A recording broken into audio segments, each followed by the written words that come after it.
ಕರ್ನಾಟಕ ರಾಜ್ಯ ಸರ್ಕಾರ ಏನು ಪರಿಶಿಷ್ಟ ಜಾತಿಯಲ್ಲಿರುವ 101 ಸಮುದಾಯಗಳನ್ನ ಒಳ ಮೀಸಲಾತಿ ಮಾಡಿ ಅವ್ರಿಗೆ ಎ ಬಿ ಸಿ ಅಂತ 3 ಗುಂಪುಗಳು ಮಾಡಿ ಎ ಗುಂಪಿಗೆ ಮೊದಲನೇ ಆದ್ಯತೆ, ಬಿ ಗುಂಪಿಗೆ 2ನೇ ಆದ್ಯತೆ, ಸಿ ಗುಂಪಿಗೆ 3ನೇ ಆದ್ಯತೆ ಅನ್ನೋ ರೀತಿಯಲ್ಲಿ 6% ಎ ಮತ್ತೆ 6% ಬಿ ಗೆ 5% ಸಿ ಗುಂಪಿಗೆ ಅಂತ ಹೇಳಿ ಒಳ ಮೀಸಲಾತಿಯನ್ನು ಜಾರಿ ಮಾಡಿದ್ರು.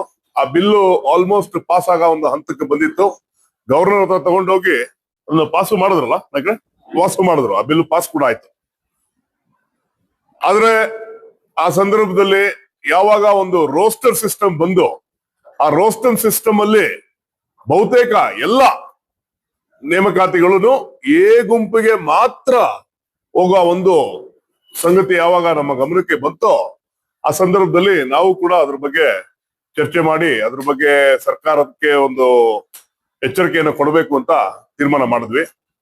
ಆದ್ರೆ ಕಾರಣಾಂತರಗಳಿಂದ ಹೈಕೋರ್ಟ್ ಒಂದು ಆದೇಶದಿಂದ 50% ಮೀರಬಾರದು, ಮೀಸಲಾತಿಯ ಒಂದು ಶೇಕಡ 50% ಮೀರಬಾರದು ಅಂತ ಹೇಳಿ ಏನು ಹೈಕೋರ್ಟ್ ಒಂದು ಆದೇಶ ಕೊಡ್ತು. ಅದರ ಆಧಾರದ ಮೇಲೆ ಈಗ ಕರ್ನಾಟಕ ರಾಜ್ಯ ಸರ್ಕಾರ 56% ಇದನ್ನ 50% ಗೆ ಇಳಿಸಿ ಅನಿವಾರ್ಯತೆಯಿಂದ SC 17% ಇದನ್ನ 15% ಮತ್ತೆ ಇಳಿಸಿ ನೇಮಕಾತಿಗಳನ್ನ ಮತ್ತೆ ಮುಂಚೆ ಯಾವ ರೀತಿ ಇತ್ತೋ 15% ಅಲ್ಲಿ ಎಲ್ಲಾ 101 ಸಮುದಾಯಗಳು ಮೆರಿಟ್ ಆಧಾರದ ಮೇಲೆ ನೌಕರಿಗಳನ್ನ ಪಡಿಬಹುದು ಅನ್ನೋ ರೀತಿಯಲ್ಲಿ ಒಂದು ಚರ್ಚೆ ನಡೀತಾ ಇದೆ. ಈಗ ಈ ಸಂದರ್ಭದಲ್ಲಿ ನಾವು ಮೀಸಲಾತಿ ಸಂರಕ್ಷಣಾ ಒಕ್ಕೂಟದಿಂದ ಇದನ್ನ ಸ್ವಾಗತ ಮಾಡ್ತೀವಿ.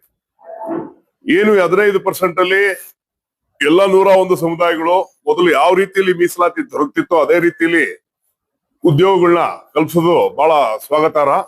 ಯಾಕೆಂದ್ರೆ ಅನ್ಎಂಪ್ಲಾಯ್ಮೆಂಟ್ ಇವತ್ತು ನಿರುದ್ಯೋಗತೆ ಜಾಸ್ತಿ ಆಗಿದೆ ದೇಶದಲ್ಲಿ. ಎಲ್ಲ ಬಳಲ್ತಾ ಇದಾರೆ ನಮ್ ಜನ. ಸೊ ಎಷ್ಟು 56,000 ನೇಮಕಾತಿಗಳಿಗೆ ಹಂಚಿಕೆ ಆಗೋದು ಬಹಳ ಒಳ್ಳೆ ವಿಚಾರ. ಅದಕ್ಕೆ ಅದನ್ನ ನಾವು ಸ್ವಾಗತ ಮಾಡ್ತೀವಿ. ಅದಲ್ಲದೆ ಮುಂದುವರೆದ ಭಾಗವಾಗಿ ಹಲವಾರು ನಮ್ಮ ಸಹೋದರ ಸಮುದಾಯಗಳು ಏನಿವತ್ತು ಸರ್ಕಾರದ ಮೇಲೆ ಒತ್ತಡ ಇರ್ತಾ ಇದ್ದಾರೆ, 15% ಅಲ್ಲಿ ಮತ್ತೆ ಒಳ ಮೀಸಲಾತಿಯನ್ನು ಜಾರಿ ಮಾಡಿ ನಂತರ ನೇಮಕಾತಿಗಳನ್ನ ಶುರು ಮಾಡಿ ಅನ್ನೋ ಒಂದು ಹೋರಾಟ ಎದ್ದಿದೆ. ನಮಗೇನು ಅಭ್ಯಂತರ ಇಲ್ಲ. ಇವತ್ತಲ್ಲ ನಾಳೆ ಒಳ ಮೀಸಲಾತಿ ಅನ್ನೋದು ಜಾರಿ ಆಗ್ಲೇಬೇಕಾಗಿದೆ. ಯಾಕೆಂದ್ರೆ ಸುಪ್ರೀಂ ಕೋರ್ಟ್ದು ಆರ್ಡರ್ ಬಂದಿದೆ. ಇವತ್ತು ರಾಜ್ಯ ಸರ್ಕಾರಕ್ಕೆ ಇವತ್ತು ಒಂದು ಅನಿವಾರ್ಯತೆ ಇದೆ, ಒಳ ಮೀಸಲಾತಿ ಜಾರಿ ಆಗ್ಲೇಬೇಕು. ಆದ್ರೆ ಜಾರಿಯಾಗ ಸಂದರ್ಭದಲ್ಲಿ 2 ವಿಚಾರಗಳಿವೆ. ಒಂದು ವಿಚಾರ ಏನಂದ್ರೆ ಎ ಬಿ ಸಿ ಅನ್ನೋ ಗುಂಪುಗಳು ಏನು ಮಾಡಿದ್ದಾರೋ ಅದರಲ್ಲಿ ಸಿ ಗುಂಪಲ್ಲಿರುವ ಗೋವಿ, ಲಂಬಾಣಿ, ಕೊರಮ, ಕೊರಚ, ಸುಡುಗಾಡು ಸಿದ್ಧ, ಬುಡುಗು ಜಂಗಮ, ಸಿಳ್ಳೆಕ್ಯಾತ, ದೊಂಬರ, ಹಂದಿಜೋಗಿ ಅನ್ನೋ ಅಂತ ಅತಿ ಸೂಕ್ಷ್ಮ ಸಮುದಾಯಗಳು ಇವೆ ಇದರಲ್ಲಿ. ಅಷ್ಟೇ ಅಲ್ಲದೆ ಈ ಸಮುದಾಯಗಳಿಗೆ ಅತಿ ಹೆಚ್ಚಿನ ಅಸ್ಪೃಶ್ಯತೆ ಕೂಡ ಇದೆ ಮತ್ತು ಸಾಮಾಜಿಕ ಕಳಂಕ ಕೂಡ ಇದೆ. ಯಾಕೆಂದ್ರೆ ಇದರಲ್ಲಿ ಬಹುತೇಕ ಬಂದು denotified nomadic tribes, X criminal tribes. ಅವರು ಇವತ್ತೂ ಕೂಡ ಒಂದು ಕಳಂಕಿತ ಸಮುದಾಯಗಳು ಅನ್ನೋ ಒಂದು ಹಣೆಪಟ್ಟಿಯನ್ನು ಕಟ್ಕೊಂಡು ಜೀವನವನ್ನು ಸಾಗಿಸ್ತಾ ಇದ್ದಾರೆ. ಮತ್ತು ನಾವು 1950ರಿಂದ ಇವತ್ತು ತನಕ ತಗೋಬೇಕು ಬ್ಯಾಕ್ಲಾಗ್ ನ ಕನ್ಸಿಡರ್ ಮಾಡಿದ್ರೆ ಅತಿ ಹೆಚ್ಚು ಹಿಂದುಳಿದಿರುವ ಸಮುದಾಯಗಳು ಈ ಸಿ ಗುಂಪಲ್ಲಿರುವ ಸಮುದಾಯಗಳು. ಮೀಸಲಾತಿಯ ಸವಲತ್ತುಗಳು ಸಮರ್ಪಕವಾಗಿ ತಲುಪದೇ ಇರುವಂತ ಸಮುದಾಯಗಳು ಸಿ ಗುಂಪಲ್ಲಿರುವ ಸಮುದಾಯಗಳು. ಆ ಕಾರಣದಿಂದ ಒಂದು ಮೊದಲನೇ ಬೇಡಿಕೆ ಏನಂದ್ರೆ ನಾಳೆ ದಿನ ಇದನ್ನ ಮರುಪರಿಶೀಲನೆ ಮಾಡಿ ಒಂದು ತಜ್ಞರ ಸಮಿತಿ ರೂಪಿಸಿ, ಮತ್ತೆ ನೀವೇನಾದ್ರೂ 15% ಅಲ್ಲಿ ಒಳ ಮೀಸಲಾತಿ ತರದೇ ಸತ್ಯ ಆದ್ರೆ ಒಂದು ತಜ್ಞರ ಸಮಿತಿ ರೂಪಿಸಿ ಅಲ್ಲಿ ನಮಗೆ ಮತ್ತೆ ಒಂದು ಅವಕಾಶವನ್ನು ಕೊಡಿ. ನಮ್ಮ ಎಲ್ಲ ಆಹ್ವಾನಗಳನ್ನು ಸರ್ಕಾರದ ಮುಂದೆ ಇಡ್ತೀವಿ. ನಾವು ಇಟ್ಟು ಅವತ್ತಿನ ದಿನ ಸರಿಯಾದ ಪರಿಶೀಲನೆ ಮಾಡಿ ಈ ಸಿ ಗುಂಪಲ್ಲಿರುವ ಸಮುದಾಯಗಳನ್ನ ಎ ಗುಂಪಿಗೆ ಹಾಕ್ಬೇಕು ಅಂತ ನಮ್ದು ಒಂದು ಆಗ್ರಹ ಕೂಡ ಇದೆ. ಯಾಕೆಂದ್ರೆ ಸುಪ್ರೀಂ ಕೋರ್ಟ್ ಆದೇಶ ಏನ್ ಹೇಳಿದೆ ಅಂದ್ರೆ ಮೀಸಲಾತಿಯ ಸವಲತ್ತುಗಳು ಯಾವ ಸಮುದಾಯಗಳಿಗೆ ತಲುಪಿಲ್ವೋ ಅವರಿಗೆ ಆದ್ಯತೆಯ ಮೇರೆಗೆ ನೀವು ಒಳ ಮೀಸಲಾತಿಯನ್ನು ಕಲ್ಪಿಸಿ, ಇಂಟರ್ಸ್ಟೇ ಬ್ಯಾಕ್ವರ್ಡ್ನೆಸ್ ನ ಕನ್ಸಿಡರ್ ಮಾಡಿ ಆ ಆಧಾರದ ಮೇಲೆ ಒಳ ಮೀಸಲಾತಿ ಮಾಡ್ಬೇಕು ಅಂತ ಸುಪ್ರೀಂ ಕೋರ್ಟ್ ಆರ್ಡರ್ ಹೇಳುತ್ತೆ. ಮತ್ತೆ ಅದನ್ನ ಪರಿಗಣಿಸದೆ ಯಾವ ಸಮುದಾಯಗಳಿಗೆ ಮೀಸಲಾತಿಯ ಸವಲತ್ತು ತಲುಪಿದೆಯೋ ಅದು ಯಾವ ಆಧಾರದ ಮೇಲೆ ಅಂತ ನನಗೆ ಗೊತ್ತಿಲ್ಲ. ಸಾಮಾಜಿಕ ಹಿಂದುಳಿಕತೆ ಅಂತ ಹೇಳ್ತಾರೆ. ಸಾಮಾಜಿಕವಾಗಿ ಸಿ ಗುಂಪಲ್ಲಿರೋ ಸಮುದಾಯಗಳು ಅತಿ ಹಿಂದುಳಿದಿರೋ ಸಮುದಾಯಗಳು. ನಾನು ಹೇಳ್ದಂಗೆ ಎಕ್ಸ್ ಕ್ರಿಮಿನಲ್ ಟ್ರೈಬ್ ಸಮುದಾಯಗಳು ಇವು.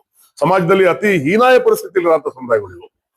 ಸೊ ಆ ಕಾರಣದಿಂದ ನಾಳೆ ದಿನ ಈ ಒಳ ಮೀಸಲಾತಿ ಏನಾದ್ರು ಜಾರಿ ಆಗುತ್ತೆ ಅನ್ನಂಗಿದ್ರೆ ಸರ್ಕಾರ ಒಂದು ತೀರ್ಮಾನಕ್ಕೆ ಬಂದಿದೆ ಅನ್ನೋದು ನಮ್ಮ ಗಮನಕ್ಕೆ ಬಂದಿದೆ. ಇದೇ 27ನೇ ತಾರೀಕು ಕ್ಯಾಬಿನೆಟ್ ಅಲ್ಲಿ ಇದ್ರ ಬಗ್ಗೆ ಚರ್ಚೆ ಆಗುತ್ತೆ. ಏನಾದ್ರು ಒಂದು ತೀರ್ಮಾನವನ್ನು ತಗೋಬಹುದು ಅನ್ನೋ ಒಂದು ನಿರೀಕ್ಷೆಯನ್ನು ಇಟ್ಕೊಂಡು ನಾವು ಇದೇ ತಿಂಗಳು 24ನೇ ತಾರೀಕು ಮಂಗಳವಾರ ಫ್ರೀಡಂ ಪಾರ್ಕ್ ನಲ್ಲಿ ಒಂದು ದೊಡ್ಡ ಹೋರಾಟವನ್ನು ಹಮ್ಮಿಕೊಂಡಿದ್ದೇವೆ. ಇದು ಹಮ್ಮಿಕೊಂಡಿರೋ ಉದ್ದೇಶ ಏನಂದ್ರೆ ಸರ್ಕಾರದ ಗಮನ ಸೆಳೆಯಕ್ಕೆ, ಸರ್ಕಾರದ ಮೇಲೆ ಒತ್ತಡ ತರೋದಕ್ಕೆ ಮತ್ತು ನಮ್ಮ ಗುಂಪನ್ನ ಅಷ್ಟು ಸುಲಭವಾಗಿ ಅವರು ಒಂದು ಕೈ ಬಿಡೋದಕ್ಕೆ ಸಾಧ್ಯ ಇಲ್ಲ, ನಮ್ಮನ್ನ ಗಂಭೀರವಾಗಿ ಪರಿಗಣಿಸಬೇಕು ಸರ್ಕಾರ ಅಂತೇಳಿ ಸರ್ಕಾರದ ಮೇಲೆ ಒಂದು ಒತ್ತಡ ತರ ಕಾರಣದಿಂದ ನಾವು ಈ ಒಂದು ಹೋರಾಟವನ್ನು ಹಮ್ಮಿಕೊಂಡಿದ್ದೇವೆ. ನಾಳೆ ದಿನ ಏನೇ ಒಳ ಮೀಸಲಾತಿಗೆ ಸಂಬಂಧಪಟ್ಟ ವಿಚಾರ ಆಗ್ಲಿ, we are the stake holders. ನಮ್ಮನ್ನು ಕನ್ಸಿಡರೇಷನ್ ತಗೊಂಡು ನಮ್ಮನ್ನು ಕೇಳಿ ನಮ್ಮನ್ನು ಎಲ್ಲಾ ರೀತಿಯಲ್ಲಿ ಇನ್ವಾಲ್ವ್ ಮಾಡ್ಕೊಂಡು ಅದಾದ ಮೇಲೆ ಅವರು ಅದನ್ನ ಜಾರಿ ಮಾಡಬೇಕು, ಇಲ್ಲ ಯಾವುದೇ ಒಂದು ಚರ್ಚೆಯನ್ನು ಮಾಡಬೇಕು, ಡಿಸಿಷನ್ ತಗೋಬೇಕು ಅನ್ನೋದು ನಮ್ಮ ಆಗ್ರಹ ಇದೆ. ಇದಕ್ಕೋಸ್ಕರ ಎಲ್ಲಾ ಜನಗಳು ನಾವು ದೊಡ್ಡ ಮಟ್ಟದಲ್ಲಿ ಸೇರಿ ಅಂತ ನಮ್ಮ ಜನಗಳಿಗೂ ಒಂದು ಜಾಗೃತಿ ಮೂಡಿಸಕ್ಕೋಸ್ಕರ ಈ ರಾಜ್ಯ ಪ್ರವಾಸವನ್ನು ಹಮ್ಮಿಕೊಂಡಿದ್ದೇವೆ, ಇಲ್ಲಿ ಬಂದಿದ್ದೀವಿ. ಈಗ ಅನಂತ್ ನಾಯ್ಕ ಅವರು ಮಾತಾಡ್ತಾರೆ. ಈಗಾಗಲೇ ನಮ್ಮ ಒಕ್ಕೂಟದ ರಾಜ್ಯ ಉಪಾಧ್ಯಕ್ಷರು ಆದರ್ಶ ಯಲ್ಲಪ್ಪನವರು ಈ ವಿಚಾರವನ್ನು ತಿಳಿಸಿದ್ದಾರೆ. ನಮಗೆಲ್ಲ ತಿಳಿದಿರೋ ಹಾಗೆ ಕರ್ನಾಟಕ ರಾಜ್ಯದಲ್ಲಿ ಒಳ ಮೀಸಲಾತಿ ಪರಿಶಿಷ್ಟ ಜಾತಿಗಳಲ್ಲಿ ವರ್ಗೀಕರಣ ಮಾಡ್ಬೇಕನ್ನುವಂತಹ ಚರ್ಚೆ ಇವತ್ತು ಪ್ರತಿದಿನವೂ ಕೂಡ ನಡೀತಾ ಇದೆ. ಈ ಕುರಿತಂತೆ ಈಗಾಗಲೇ ರಾಜ್ಯ ಸರ್ಕಾರ ಹಳೆ ಮೀಸಲಾತಿಯ ನಿಯಮ ಏನಿದೆ ಆ 50% ಮೀಸಲಾತಿ ಅಂದ್ರೆ ಅದರಲ್ಲಿ SC ಗಳಿಗೆ 15% ಮೀಸಲಾತಿಯ ನಿಯಮವನ್ನ ಜಾರಿ ಮಾಡ್ತೀವಿ. ಅದರ ಮುಖಾಂತರ 50,000 ಹುದ್ದೆಗಳನ್ನ ಭರ್ತಿ ಮತ್ತೆ ಈ ಮೊನ್ನೆ ನಡೆದಂತಹ ಸಚಿವ ಸಂಪುಟ ಸಭೆಯಲ್ಲಿ ಈ ಮೀಸಲಾತಿಯನ್ನ ವರ್ಗೀಕರಣ ಮಾಡಬೇಕು, ಇದಕ್ಕೆ ಸಂಬಂಧಪಟ್ಟಂಗೆ ಚರ್ಚೆ ಆಗ್ಬೇಕಂತ ಹೇಳಿ ಮುಂಬರುವ 27ನೇ ತಾರೀಕು ರಾಜ್ಯ ಸರ್ಕಾರ ಸಚಿವ ಸಂಪುಟ ವಿಶೇಷ ಸಭೆಯನ್ನ ಕರೆದಿದೆ.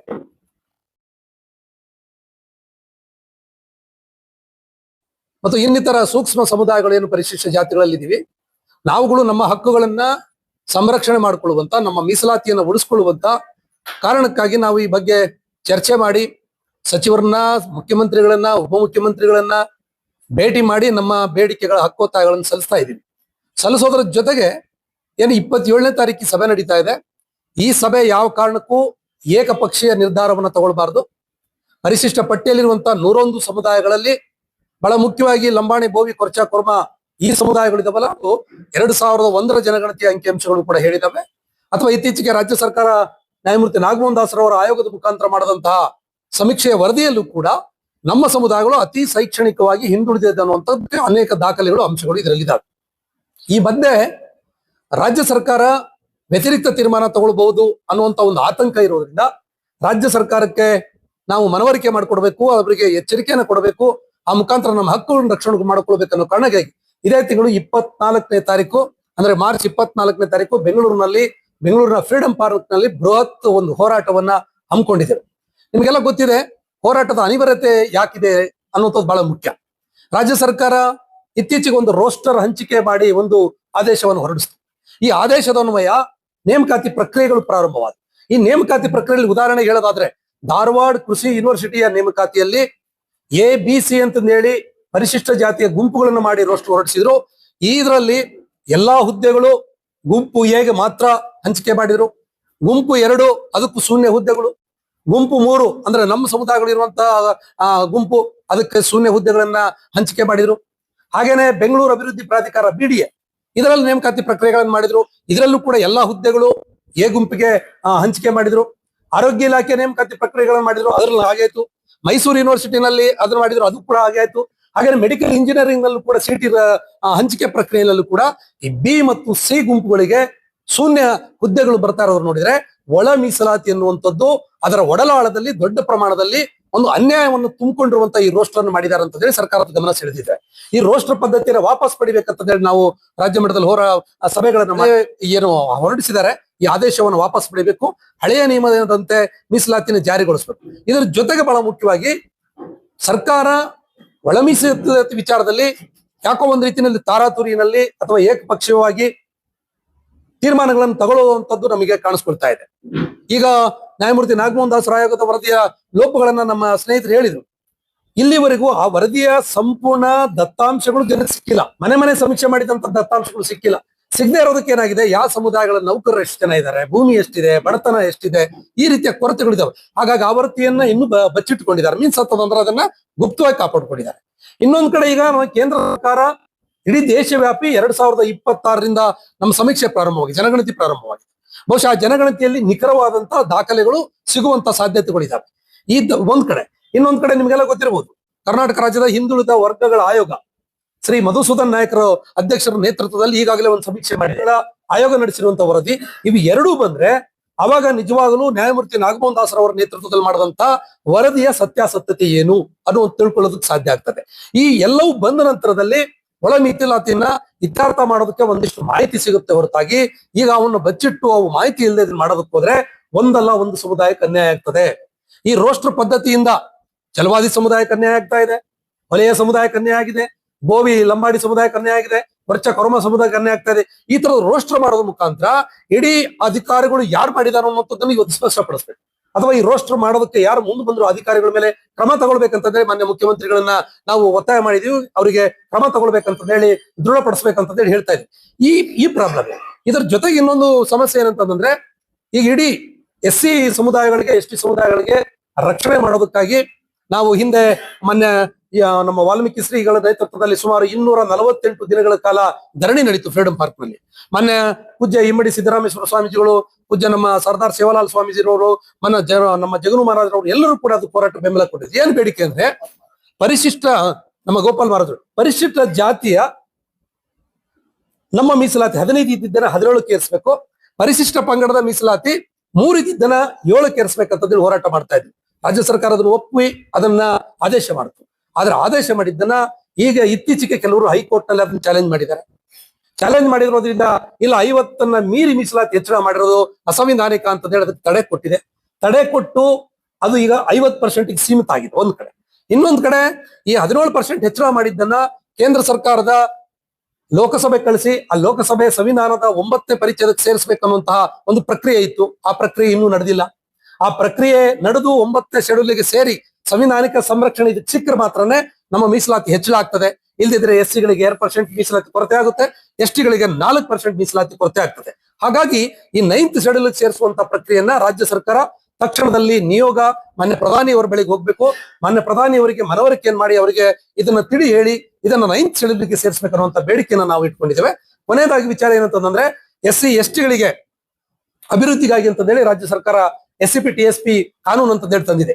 ಈ ಕಾನೂನನ್ನ ಬಳಸ್ಕೊಂಡು ನಮ್ಮ ಹಣವನ್ನ ನಮ್ಮ ಸಮುದಾಯದ ಅಭಿವೃದ್ಧಿಯಾಗಿ ಬಳಸೋದಕ್ಕೆ ಅವಕಾಶ ಇದೆ. ಆದ್ರೆ ಇತ್ತೀಚಿನ ದಿನಗಳಲ್ಲಿ ಸರ್ಕಾರಗಳು ನಮ್ಮ ಹಣವನ್ನ ಅನ್ಯ ಯೋಜನೆಗಳಿಗೆ ಡೈವರ್ಟ್ ಮಾಡಿ ಬಳಸ್ತಾ ಇರೋದನ್ನ ನೋಡ್ತಾ ಇದೀವಿ. ಹಾಗಾಗಿ ಈ ಹಣವನ್ನ ನಿಗದಿತ ಈ ಸಮುದಾಯಗಳ ಅಭಿವೃದ್ಧಿಗೆ ಬೆಳೆಸ್ಕೋಬೇಕನ್ನುವಂತ ಈ ಬೇಡಿಕೆಗಳನ್ನು ಇಟ್ಕೊಂಡು ಮುಖ್ಯವಾಗಿ ಒಳ ಮೀಸಲಾತಿಯ ಹಳೆ ನಿಯಮವನ್ನೇ ಜಾರಿಗೊಳಿಸಿ ತಕ್ಷಣದಲ್ಲಿ ಉದ್ಯೋಗ ಕೊಡಬೇಕನ್ನುವಂತಹ ಬೇಡಿಕೆಯನ್ನು ಇಟ್ಕೊಂಡು ಹೋರಾಟಗಳನ್ನು ಮಾಡ್ತಾ ಇದೀವಿ. ಇದರಲ್ಲಿ ನಮ್ಮ ನಾಡಿನ ಬಂಜಾರ, ಬೋವಿ, ಕೊರ್ಚ, ಕೊರಮ, ಸೂಕ್ಷ್ಮ ಸಮುದಾಯಗಳ ಎಲ್ಲಾ ಸಂಘಟನೆಗಳು, ಎಲ್ಲಾ ಮುಖಂಡರುಗಳು, ಎಲ್ಲಾ ರಾಜಕೀಯ ನಾಯಕರುಗಳು, ಎಲ್ಲಾ ಧಾರ್ಮಿಕ ಗುರುಗಳು ಇದರಲ್ಲಿದ್ದಾರೆ.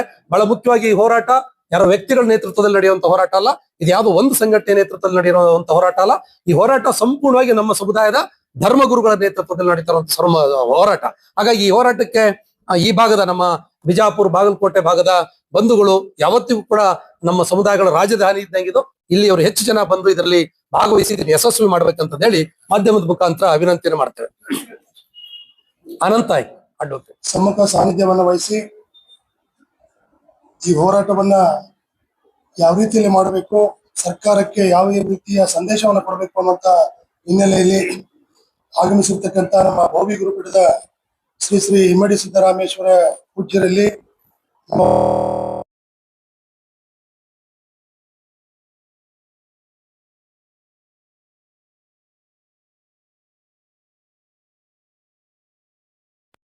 ಮುಖಂಡರಾಗಿರ್ತಕ್ಕಂಥ ಶ್ರೀಯುತ ಅನಂತ ನಾಯ್ಕ ಅವರಿದ್ದಾರೆ, ನಮ್ಮ ಆದರ್ಶ ಯಲ್ಲಪ್ಪನವರಿದ್ದಾರೆ, ಬಂಜಾರ ರಾಷ್ಟ್ರೀಯ ಪರಿಷತ್ನ ಅಧ್ಯಕ್ಷ ಆಗಿರ್ತಕ್ಕಂಥ ಶ್ರೀಯುತ ಪ್ರಕಾಶ್ ಚವ್ಹಾಣ್ ಅವರು ಇದ್ದಾರೆ, ಈ ಕಡೆ ಮಹೇಂದ್ರ ನಾಯ್ಕ ಅವರು, ರಾಮಪ್ಪ ಹೋಗಿ ಸಮಾಜದ ಮುಖಂಡರು, ಪತ್ರಿಕಾಗೋಷ್ಠಿಯ ಎಲ್ಲರೂ ಕೂಡ ಒಗ್ಗಟ್ಟಿನಿಂದ ನಾವು ಬಾಳಿ ಬದುಕ್ತಾ ಇದ್ವಿ. ಈ ಮೀಸಲಾತಿಯ ಕಿಚ್ಚನ್ನ ಒದಿಸಿ ಇವತ್ತಿನವರೆಗೂ ನಮ್ಮ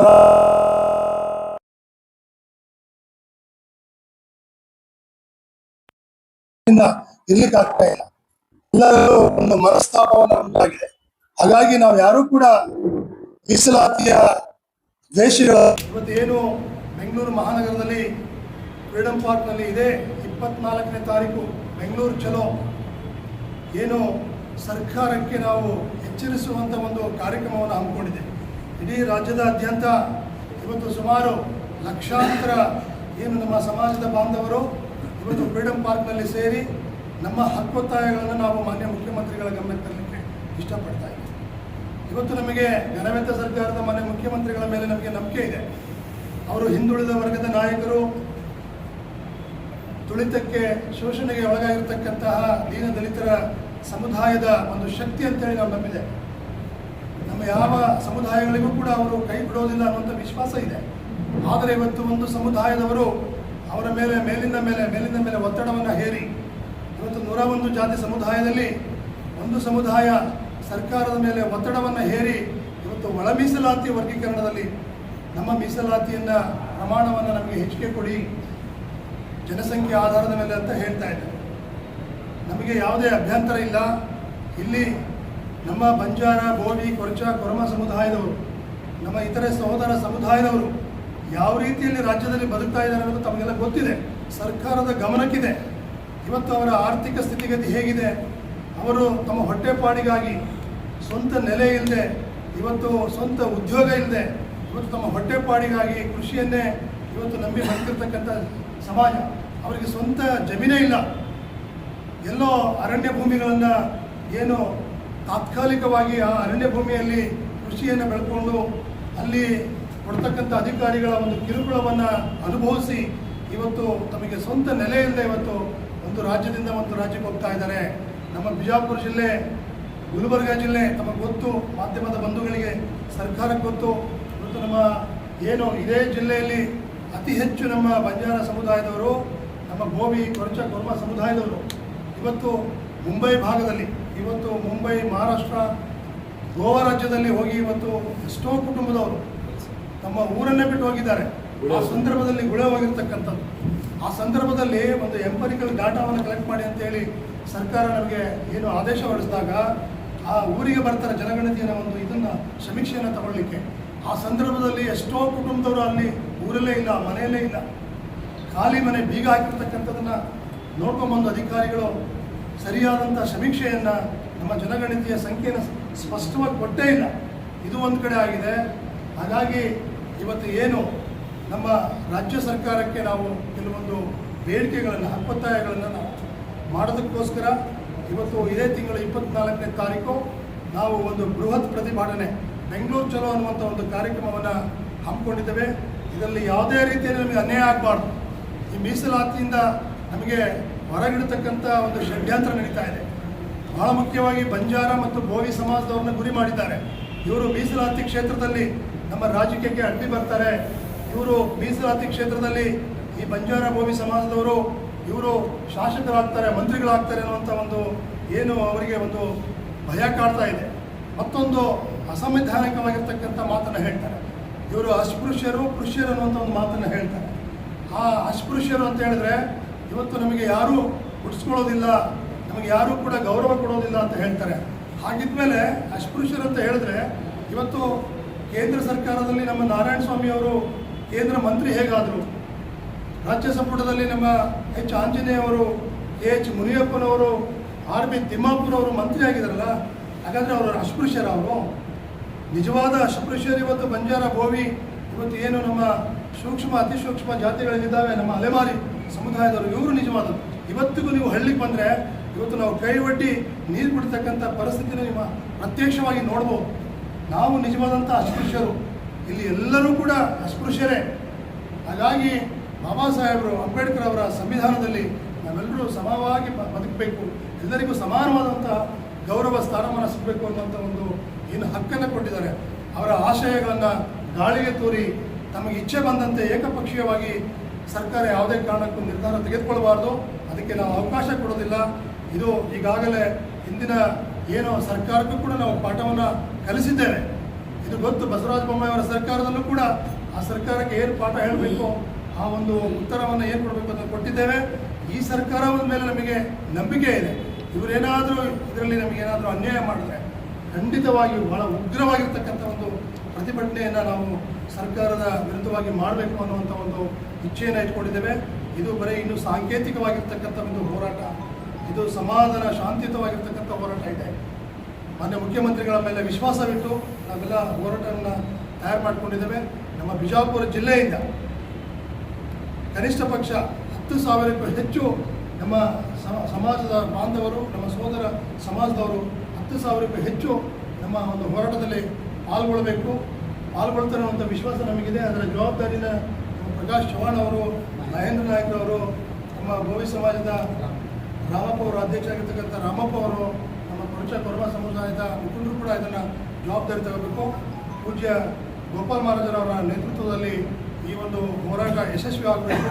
ಇದರ ನೇತೃತ್ವವನ್ನು ನಮ್ಮ ಏನು ಬೋವಿ ಗುರುಪೀಠದ ಪೂಜ್ಯ ಸಿದ್ದರಾಮ ಸ್ವಾಮೀಜಿಯವರು ಇದನ್ನು ಕೈಗೆತ್ತಿಕೊಂಡಿದ್ದಾರೆ. ಅಂಥ ಪೂಜ್ಯರ ನೇತೃತ್ವದಲ್ಲಿ ನಾವು ಸರ್ಕಾರಕ್ಕೆ ಏನು ಹಕ್ಕೊತ್ತಾಯಗಳನ್ನು ಸರ್ಕಾರಕ್ಕೆ ಮನವರಿಕೆ ಮಾಡ್ತಕ್ಕಂಥ, ಸರ್ಕಾರಕ್ಕೆ ಎಚ್ಚರಿಕೆ ಮಾಡ್ತಕ್ಕಂಥ ಈ ಒಂದು ಹೋರಾಟ ಯಶಸ್ವಿ ಆಗಬೇಕು ಅಂತೇಳಿ ಮಾಧ್ಯಮದ ಮೂಲಕವಾಗಿ ನಾವು ಕೇಳ್ಕೊಳ್ತಾ ಇದ್ದೇವೆ. ಎಲ್ಲರಿಗೂ ಧನ್ಯವಾದ. ಪರಿಶಿಷ್ಟ ಜಾತಿಯ ಬೋವಿ, ಬಂಜಾರ, ಕೊರಮ, ಕೊರಚ ಹಾಗೂ ಸೂಕ್ಷ್ಮಾತಿ ಸೂಕ್ಷ್ಮ ಪರಿಶಿಷ್ಟ ಜಾತಿಗಳು ಹಾಗೂ ಅಲೆಮಾರಿಗಳ ಸಂಬಂಧವಾಗಿ ಸರ್ಕಾರ ಏನು ಕ್ರಮ ಕೈಗೊಂಡಿದೆ, ಒಳ ಮೀಸಲಾತಿ ಮಾಡಬೇಕೆನ್ನುವಂತಹ ಹಿನ್ನೆಲೆಯಲ್ಲಿ ರೋಸ್ಟರ್ ಅನ್ನು ಏನು ಅಳವಡಿಸಿದೆ ಅದು ಅವೈಜ್ಞಾನಿಕವಾಗಿರುವಂತಹ.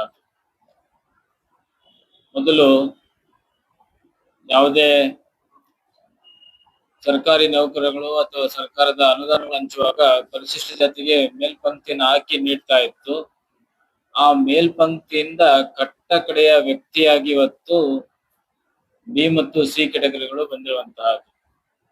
ಇವತ್ತಿನ ರೋಸ್ಟರ್ ಪದ್ಧತಿಯ ಪ್ರಕಾರ ಸುಮಾರು ತಲೆಮಾರುಗಳ ಕಾಲ ಸರ್ಕಾರಿ ನೌಕರಿ ಇಲ್ಲದೆ ಬದುಕನ್ನು ನಡೆಸುವಂತಹ ಸಂದರ್ಭ ಇವತ್ತು ಒದಗಿ ಕಾಣಿಸುವಂತಹದ್ದಾಗಿದೆ. ಈ ಹಿನ್ನೆಲೆಯಲ್ಲಿ ಹಾಗೂ ಹೈಕೋರ್ಟ್ ನೀಡಿರುವಂತಹ ಜಡ್ಜ್ಮೆಂಟ್ ಪ್ರಕಾರವಾಗಿ ಪರಿಶಿಷ್ಟ ಜಾತಿಗೆ ಏನು 2% ಮತ್ತು ಪರಿಶಿಷ್ಟ ಪಂಗಡಕ್ಕೆ 4% ಹೆಚ್ಚಳವನ್ನು ಮಾಡಿತ್ತು. ಅದನ್ನ ಶೆಡ್ಯೂಲ್ 9ಗೆ ಹಾಕೋದ್ರ ಮೂಲಕವಾಗಿ ಈ ಸಮುದಾಯಗಳ ಪರವಾಗಿ ಸರ್ಕಾರ ಗಟ್ಟಿಯಾಗಿ ನಿಲ್ಲಬೇಕು, ದೃಢವಾಗಿ ನಿಲ್ಲಬೇಕು ಅನ್ನುವಂಥದ್ದನ್ನ ಒತ್ತಾಯಿಸ್ತಾ, ಹಾಗೆ SCP DSP ಯೋಜನೆಗಳನ್ನ ಬೇರೆ ಯಾವುದೇ ಯೋಜನೆಗಳಿಗೆ ತಿರುವುಗೊಳಿಸದೆ ನೇರವಾಗಿ ಸಮರಲ್ಲಿ ಹಾಗೂ ಬಹಳ ಮುಖ್ಯವಾಗಿ ಒಳ ಮೀಸಲಾತಿಯ ಇವತ್ತಿನ ಪದ್ಧತಿ ಬಹಳ ಘನಘೋರವಾಗಿರುವಂತಹ ಶಾಸನ ಆಗುತ್ತೆ. ಈ ಸಮುದಾಯಗಳಿಗೆ ಪ್ರತಿಭಟನೆಗೆ ಕರೆಯನ್ನು ನೀಡ್ತಾ ಇದ್ದೀವಿ. ಬಿಜಾಪುರ ಜಿಲ್ಲೆಯಲ್ಲಿ ಬೋವಿ, ಬಂಜಾರ, ಕೊರಮ, ಕೊರಚ ಸಮುದಾಯಗಳು ಲಕ್ಷಾಂತರ ಸಂಖ್ಯೆಯಲ್ಲಿ ಜನ ಇಲ್ಲಿರೋದ್ರಿಂದ ಈ ಭಾಗದಿಂದ ಹೆಚ್ಚಿನ ಸಂಖ್ಯೆಯಲ್ಲಿ ಭಾಗವಹಿಸ್ಬೇಕಂತ ಹೇಳಿ ಕರೆ ನೀಡ್ಲಿಕ್ಕೆ ನಾವು ಎಲ್ಲ ನಮ್ಮ ಗೋಬಿ, ಕೊರಮ, ಕೊರಚ, ಬಂಜಾರ ಸಮಾಜದ ಎಲ್ಲ ಗಣ್ಯಮಾನ್ಯರಿಗೆ ಎಲ್ಲರಿಗೂ ನಮಸ್ಕರಿಸಿ, ಇವತ್ತು ಆಗಿರೋದು ನಮ್ಮ ಬಂಜಾರ ಸಮಾಜ ಅಷ್ಟೇ ಅಲ್ಲ, ಏನು ನಮ್ಮ ಸಣ್ಣ ಸಣ್ಣ ಸಮಾಜ ಬಂಜಾರ, ಬೋಬಿ, ಕೊರಮ, ಕೊರಚ, ಅಲಿಮಾರಿ ಸಮಾಜ ಇವೆಲ್ಲ ಸಮಾಜಕ್ಕೆ ಅನ್ಯಾಯ ಆಗಿದೆ. ಅದು ದೊಡ್ಡ ಅನ್ಯಾಯ ಆಗಿದೆ. ಇದಕ್ಕೆ ನಮ್ ಸಂಪೂರ್ಣ ವಿರೋಧ ಇದೆ.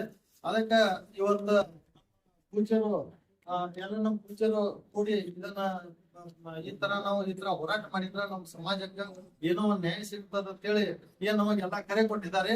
ಈ ಹೋರಾಟಕ್ಕೆ ನಮ್ ಸಂಪೂರ್ಣ ಬೆಂಬಲ ಇದೆ.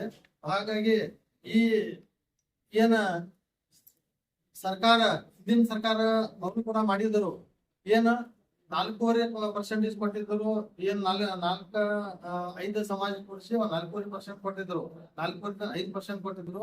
ಆ 5% ಕೊಟ್ಟಿದ್ದಕ್ಕ ಅವ್ರಿಗೆ ನಾವು ಪಾಠ ಕಲ್ಸಿದ್ದೇವೆ ಈಗಾಗ್ಲೇ. ಯಾರೀಗ ಬಿಜೆಪಿ ಅವ್ರಿಗೆ. ಆದ್ರೂ 4.5% ಅವ್ರು ಕೊಟ್ಟಿದ್ದಕ್ಕೆ ಅವ್ರಿಗೆ ಪಾಠ ಕಲ್ಸಿದೀವಿ. ಆದ್ರ ಅದನ್ನ ನೋಡ್ಕೊಂಡು ಮತ್ತ ಅವ್ರು ಕಾಂಗ್ರೆಸ್ ಅವ್ರು ಈ ಕುರ್ಚಿ ಮೇಲೆ ಕೂಡ್ಬೇಕಂದ್ರ ಈ ನಮ್ ಬಂಜಾರ, ಗೋಬಿ, ಕೊರಮ, ಕೊರ್ಚ ಸಮಾಜ ಅವ್ರು ಮಠವನ್ನು ತಗೊಂಡು ಈ ಕುರ್ಚಿ ಮೇಲೆ ಕೂತ ಈ ನಮ್ಮ ತಮಾಷೆ ನೋಡ್ತಾ ಇದ್ದಾರೆ. ಹಾಗಾಗಿ ಇವ್ರಿಗೆ ತಮಾಷೆ ನಮ್ಮ ಪಾಠ ಕಲಿಸೋದು ಬಾಳತಿಲ್ಲ. ಇನ್ನೂ ಒಂದು 2 ವರ್ಷ ಇದೆ, 2 ವರ್ಷ ಕಾಲಾವಕಾಶ ಇದೆ. ಹಾಗೂ ನಿಮಗ ಯಾವ ತರ ನಾವು ಪಾಠ ಕಲಿಸ್ಬೇಕು ಅದು ನಮಗೂ ಕೂಡ ಗೊತ್ತಿದೆ. ಈ ಏನು ಒಳ ಮೀಸಲಾತಿ, ಹಿಂದಿನ ಒಳ ಮೀಸಲಾತಿ 17% ಅಲ್ಲಿ ನಾವು 108 ಜಾತಿಯನ್ನ ಒಂದೇ ಹಂತಮರ ಒಕ್ಕಟ್ಟಾಗಿ ನಾವು ಇದ್ದಿದ್ದೀವಿ.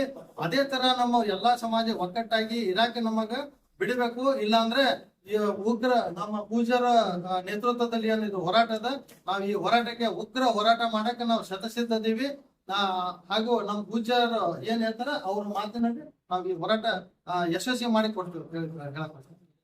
ಪ್ರಕಾಶ್ ಬಾಳು ಚಮಣ, ರಾಷ್ಟ್ರೀಯ ಬಂಜಾರ ಪರಿಷತ್ ರಾಜ್ಯಾಧ್ಯಕ್ಷ.